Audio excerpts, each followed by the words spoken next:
ನಾನು ಈಗ ಡಾಕ್ಟರ್ ಕೇಶವ್ ಅವ್ರು ಮಾತನಾಡಿಸ್ಬಿಡ್ತೀನಿ. ಕೇಶವ್ ಅವರೇ, ನಂಬರ್ ಪ್ರಿಡಿಕ್ಷನ್ಸ್ ಸಾಕಷ್ಟು ಇತ್ತು ಈ ಚುನಾವಣೆ ಆದ ನಂತರದಲ್ಲಿ ಎಕ್ಸಿಟ್ ಪೋಲ್ನಲ್ಲಿ. ಆದರೆ ಈಗಿನ ಪ್ರಶ್ನೆ ಏನು ಅಂತ ಹೇಳಿದ್ರೆ, ಎಕ್ಸಿಟ್ ಪೋಲ್ಗಳೆಲ್ಲವನ್ನು ಕೂಡ ಇಂಡಿಯಾ ಕೂಟ ಅಂತೂ ದಾಟ್ತಾ ಇದೆ.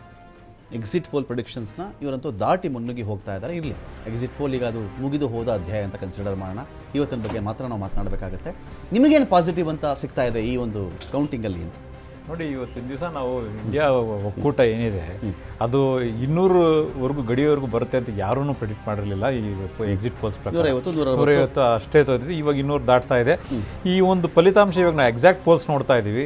ಇದನ್ನು ನೋಡ್ತಾ ಹೋದರೆ ಎಲ್ಲೋ ಒಂದು ಕಡೆ ಅತಂತ್ರ ಲೋಕಸಭೆ ಆಗೋ ಸಾಧ್ಯತೆಗಳು ಬರೋ ಸಾಧ್ಯತೆಗಳು ಕಂಡು ಬರ್ತಾ ಇದೆ. ಯಾಕಂದರೆ 300ರಲ್ಲಿದೆ NDA ನವರು, ಅದು 272 ಒಂದು 20-30 ಸೀಟ್ ಅಷ್ಟೇ ಡಿಫ್ರೆನ್ಸ್ ಕಾಣ್ತಾ ಇದೆ. ಇಲ್ಲಿ ಇಂಡಿಯಾ ಒಕ್ಕೂಟ ಸ್ಟಾರ್ಟ್ ಆಗಿದ್ದು ಉದ್ದೇಶ ಏನಂತಂದರೆ, ಈಗ ಈ 2014 ಚುನಾವಣೆ ನೋಡ್ಬೋದು, 19 ಚುನಾವಣೆ ನೋಡ್ಬೋದು.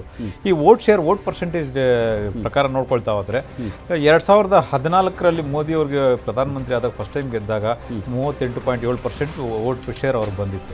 ಅದೇ 19ರಲ್ಲಿ ಹೋದಾಗ 38.4%. ಅಂದರೆ ಸುಮಾರು 60-62% ಅಷ್ಟು ವೋಟ್ ಶೇರು ಈ ವಿರೋಧ ಪಕ್ಷಗಳಲ್ಲೇ ಉಳ್ಕೊಂಡಿತ್ತು.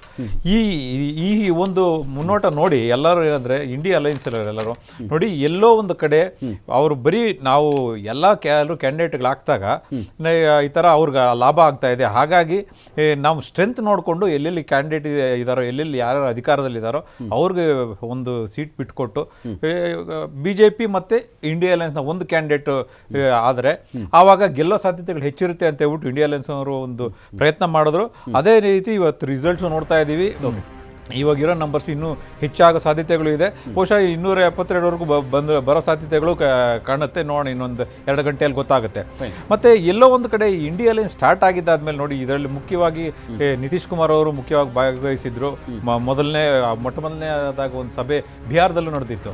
ಆದರೆ ಎಲ್ಲೋ ಒಂದು ಕಡೆ ಇದು ಇಂಡಿಯಾ ಅಲೈನ್ಸ್ ನಮಗೊಂದು ಥ್ರೆಟ್ಟು ಅಂತ ಭಾವಿಸಿ BJPನವರು ಅವರು ಚಾಣಾಕ್ಷರಿದ್ದಾರೆ, ಅವರು ನಿತೀಶ್ ಕುಮಾರ್ನ ಹೇಳ್ಕೊಂಡ್ರು, ಆ ಇಂಡಿಯಾ ಅಲೈನ್ಸ್ನ ಹೊಡಿಲಿಕ್ಕೆ ಪ್ರಯತ್ನ ಮಾಡಿದ್ರು. ಆಮೇಲೆ ಇದು ಇಲ್ಲಿ ಅಲೈನ್ಸೇ ಮುಂದಕ್ಕೆ ಹೋಗಲ್ಲ ಅನ್ನೋ ಒಂದು ಪರಿಸ್ಥಿತಿ ಎಲ್ಲ ಕಡೆ ಪ್ರೊಜೆಕ್ಟ್ ಮಾಡ್ಲಿಕ್ಕೆ ಸ್ಟಾರ್ಟ್ ಆಯಿತು. ಆದರೆ ಮತ್ತೆ ಅವರೆಲ್ಲ ಒಟ್ಟಾದರು. ಮತ್ತು ಪಶ್ಚಿಮ ಬಂಗಾಳದಲ್ಲಿ ಒಂದು ಕಡೆ ಹಿನ್ನಡೆ ಆಯಿತು. ಯಾಕಂತಂದರೆ ಮಮತಾ ಬ್ಯಾನರ್ಜಿ ಅವರು ಅಲ್ಲಿ ಬರಲಿಲ್ಲ ಒಟ್ಟಿಗೆ. ಅಷ್ಟಾದ್ರೂ ಬಹಳಷ್ಟು ರಾಜ್ಯಗಳಲ್ಲಿ ಇಂಡಿಯಾ ಅಲೈನ್ಸು ಒಗ್ಗಟ್ಟಿಂದ ಮುಂದೆ ಹೋಗಿದ್ದರಿಂದ ಇವತ್ತಿನ ದಿವಸ ರಿಸಲ್ಟ್ಸ್ ನೋಡ್ತಾ ಇದ್ದೀವಿ. ಓಕೆ, ಧರ್ಮಸೇನ ಅವರೇ, ಅಲಯನ್ಸ್ ಅನ್ನೋ ವಿಚಾರಕ್ಕೆ ಬಂದಾಗ ನಿಮ್ಮ ಈವರೆಗಿನ ಒಂದು ಪರ್ಫಾರ್ಮೆನ್ಸ್ ಅಂತ ಇದೆಯಲ್ಲ, ಇದು ಬೆಟರ್ ಅಂತ ಕಾಣುತ್ತಪ್ಪ. ನೀವು ಕಾಂಗ್ರೆಸ್ ಅಲೋನ್ ಆಗಿ ಹೋಗಿ ಏನೋ ಫೈಟ್ ಮಾಡೋ ಬದಲಿಗೆ ಅನೇಕರನ್ನು ಒಗ್ಗೂಡಿಸೋ ಪ್ರಯತ್ನ ಮಾಡಿದ್ರಿ. ಆ ಒಂದು ಮುನ್ನಡೆ ದೃಷ್ಟಿಯಿಂದ ಮಾತ್ರ ಚೆಕ್ ಮಾಡಿದ್ರೆ ಇದು ಬೆಟರ್ ಪರ್ಫಾರ್ಮೆನ್ಸ್ ಅಂತ ಅನಿಸ್ತಾ ಇದೆ. ಬಟ್ ಸಾಲದೇನೋ ಅಂತ, ಅಧಿಕಾರಕ್ಕೆ ಸಾಲದು ಅಂತ. ಸರ್, ಒಂದೆರಡು ವಿಚಾರ ಹೇಳ್ತೀನಿ.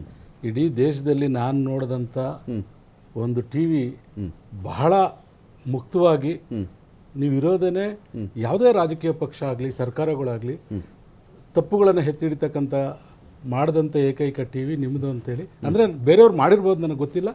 ನಾನು ನೋಡಿದ ಎಲ್ಲ TVಗಳಲ್ಲಿ ತಾವು ಮಾಡಿದ್ದೀರಿ. ನಾನು ದೇಶದ ಪ್ರಜಾಪ್ರಭುತ್ವದ ಜನತೆ ಪರವಾಗಿ ನಿಮಗೆ ಅಭಿನಂದನೆಗಳನ್ನು ಫಸ್ಟ್ ಹೇಳೋಕ್ಕೆ ಇಷ್ಟಪಡ್ತೀನಿ. ಮತ್ತು ಇವತ್ತು ಇಷ್ಟು ದೂರ ನಾವು ಬಂದಿದ್ದೀವಲ್ಲ ಸರ್, ಖಂಡಿತವಾಗ್ಲೂ ಕೂಡ ನಾನು ಬೇರೆ ಪಕ್ಷಗಳನ್ನು ಹೇಳಲ್ಲ. ಇದರ ಹಿಂದೆ ರಾಹುಲ್ ಗಾಂಧಿಯವರು, ಕಾರ್ಯಕರ್ತರು ಎಲ್ಲರೂ ಕೂಡ ಬಹಳ ದೊಡ್ಡ ಮಟ್ಟದ ಶ್ರಮವನ್ನು ಹಾಕಿದ್ದಾರೆ. ರಾಹುಲ್ ಗಾಂಧಿಯವರು ಅವ್ರನ್ನ ಹೇಳಿಸಿದಂಥದ್ದು, ಅವ್ರನ್ನ ಈ ಸರಿ ಕೂಡ ಅವ್ರಿಗೆ ಒಬ್ಬ ಮನುಷ್ಯನಾಗಾದರೂ ನೋಡ್ಬೋದಾಗಿತ್ತು ವಿರೋಧ ಪಕ್ಷಗಳು, ಅಂದರೆ ನಮಗೆ ವಿರೋಧ ಪಕ್ಷಗಳು ಏನು ಇವತ್ತು ಆಡಳಿತದಲ್ಲಿದ್ದಾರೆ. ಇವತ್ತು ಅದಕ್ಕೆ ಜನ ಸ್ವಲ್ಪ ಉತ್ತರ ಕೊಟ್ಟಿದ್ದಾರೆ, ಇನ್ನು ಸ್ವಲ್ಪ ಕೊಡಬೇಕಾಗ್ತದೆ. ಅದಕ್ಕೂ ಕಾಯ್ತೀವಿ ಸರ್, ಏನು ತೊಂದರೆ ಇಲ್ಲ. ಇಷ್ಟು ದೊಡ್ಡ ಮಟ್ಟದ ಒಂದು ರಿಸಲ್ಟ್ ಸಿಕ್ಕಿದೆ ಅಂತ ಹೇಳಿದ್ರೆ ಅದಕ್ಕೆ ಮೊದಲನೇದಾಗಿ ರಾಹುಲ್ ಗಾಂಧಿಯವರೇ ಕಾರಣ. ಭಾರತ್ ಜೋಡೋ ಅಂತ ಒಂದು ಯಶಸ್ವಿ ಪಾದಯಾತ್ರೆ ಇಡೀ ಪ್ರಪಂಚದಲ್ಲಿ ಅತಿ ದೊಡ್ಡ ಪಾದಯಾತ್ರೆಯನ್ನು ಮಾಡಿದಂಥದ್ದು. ಇವನ್ ಸ್ವತಂತ್ರ ಹೋರಾಟಕ್ಕೂ ಕೂಡ ಇಷ್ಟು ದೊಡ್ಡ ಪಾದಯಾತ್ರೆ ನಡೆದಿರಲಿಲ್ಲ ಅಂತಕ್ಕಂಥದ್ದು